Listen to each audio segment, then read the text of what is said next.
Hello, my name is Naya Alexander, and I'm pretty much here to share my story and my motto.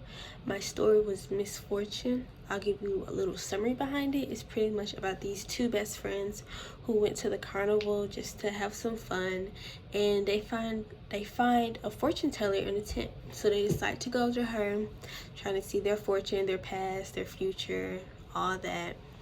And the lady pretty much tells one of the girls, you have a lot of bad things that are going to happen to you soon if you don't wear this necklace. So she decides to give her a necklace so she could try to wave off some of the bad energy and bad curses.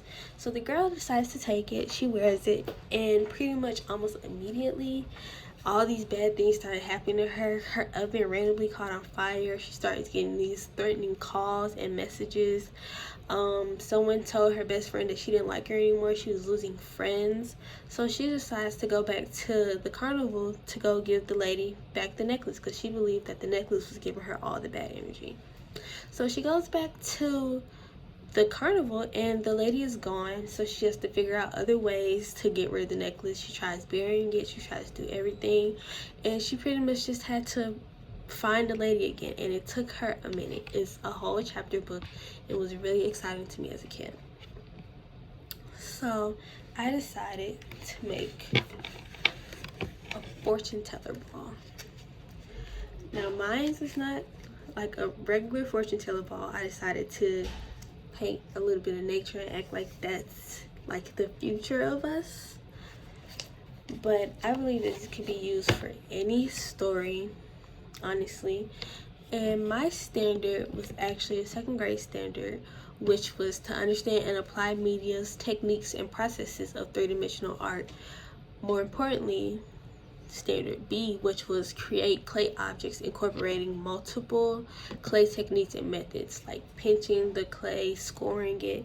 And I thought it's pretty much a ball on top of something, so they should be able to score the bottom so it can stay in, you know, all that, and they can pinch the clay off to make the ball. So it's things like that. I decided to use it in language arts. I actually do have a language arts standard, which is add drawings or visual displays to descriptions when appropriate to clarify ideas, thoughts, and feelings. And just because I made a fortune ball for misfortune, that doesn't mean that this had to be for every fortune teller book. This could be for any book. They could be able to make the fortune teller ball and pretty much just talk about the book through the artwork, or they can make their own. They can come up with something on the top of their head and be able to explain and describe what they made and why they made it. So I decided to make a checklist assessment, which is pretty much a yes or no's, and I had a little comments just in case they had any extra. So my questions consist of, does the student use clay techniques to make their artworks? Like I said, scoring it, pulling it, all that. Does the student paint a realistic painting, which is it like something I made, like nature, or is it like Pokemon or something? Either one is good. There's no such thing as a bad painting or a wrong painting. Does the student use clay tools giving? I have some clay tools. I use paints. I use paints. I use a sculpting kit. That's what they told me it was, blending sticks.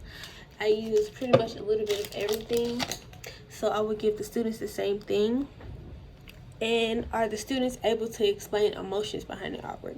Are they able to go up to someone and tell them what their artwork is about? If someone comes up and be like, what is this? They'll be able to say, oh, I made a fortune teller ball for the future, and I decided the future looks like this, that, and the third. So it's pretty much all I did. I had a lot of fun making it. But thank you.